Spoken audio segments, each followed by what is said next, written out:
Good afternoon, and thank you very much for helping me with my college project. It's okay. First of all, I'd like to ask you, what is your interest in this policy area, relating to prostitution? Well, I worked in a government department for a few years in a team that led on prostitution strategy. At the time that the coordinated prostitution strategy was published, after the consultation. So the views I'm presenting are with insight of government, but not on behalf of government. They're strictly my own personal views. That is absolutely brilliant. I would like to know from the onset, are you in favor of prohibition or not? My personal views are that it's sort of difficult to say you're fully in favour or against prohibition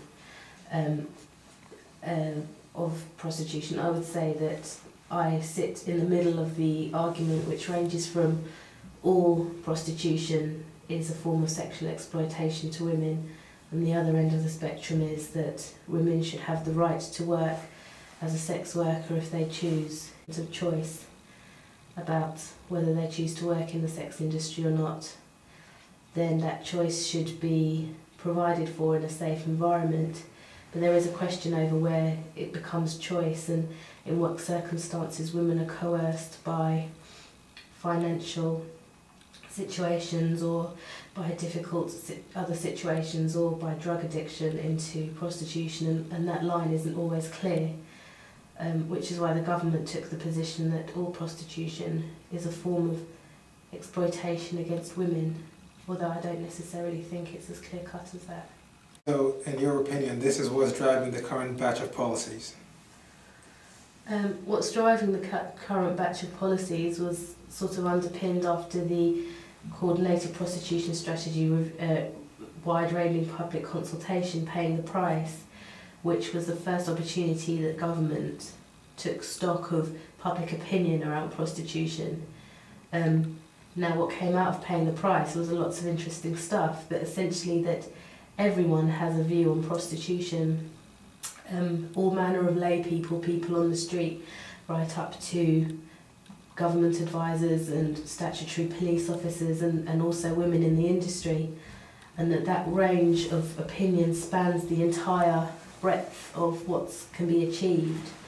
And what's driving public opinion, if you're living in a community, for example, is the fact that you can see women working outside your front door of a night, cars pulling up outside your house, syringes and condoms left in your alleyway at the side of your house, and that can cause significant harm to your community and your neighbourhood if that's happening on your doorstep. It can make the other side of what's driving government policy is the safety of women involved, and that's equally paramount, not just communities, but the fact that most women who are in prostitution aren't there out of choice.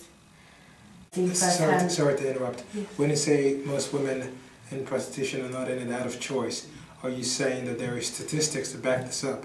And it is true that you can get statistics to say whatever you wanted to say. Absolutely, yeah. But when you say most women in prostitution, I would say most women on the streets. right.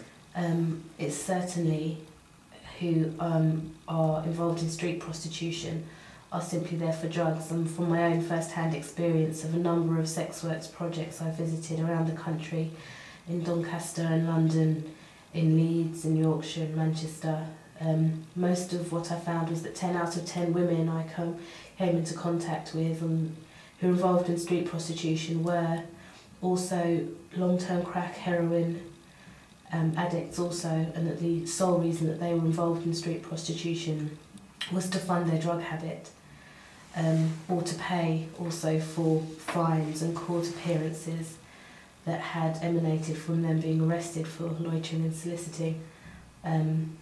I would say that where the government has placed its emphasis is on the issues arising from street prostitution. The government does recognise that women, I think, do choose to work in the sex industry in nice affluent areas and very safe areas, in their own home, for example, and want to work safely. And I don't think the government, while it doesn't accept that this should happen, it's about reducing demand, it does recognise that women want to work safely, which is where the law about the changing of the definition of a brothel came in. But from my experience, 100% of the women I came into contact with in sex work industry, street projects and drop-in centres were only in prostitution because of drugs. Right, that is very insightful.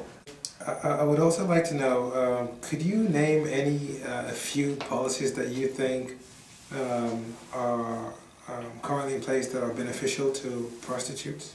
Well, the one I referred to just before about changing the definition of a brothel, currently I think the definition of a brothel is if two or more women are working in a premises, well, it's two women and a maid working in premises, that's defined as a brothel, whereas many women who choose and have an element of choice about prostitution work in brothels on their own, that's usually in their own homes. They want to change the definition of a brothel so that a woman can work safely without also the fear of prosecution, if that's what they choose.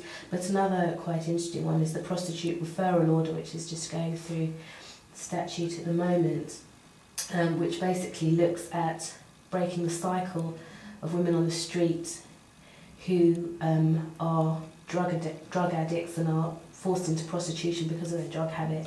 And the prostitute referral order basically says that when a woman gets caught loitering and soliciting, previously what had happened is that they'd been given, say, a £50 fine, and in order to pay for that fine they simply went back out onto the street and did another job in order to pay for that fine, which sort of didn't break the cycle. It promoted their work on the street, but the prostitute referral order looked to break that cycle by, instead of giving them a £50 fine, the court order would be that they would have the offer either of accepting the fine or going into drug treatment.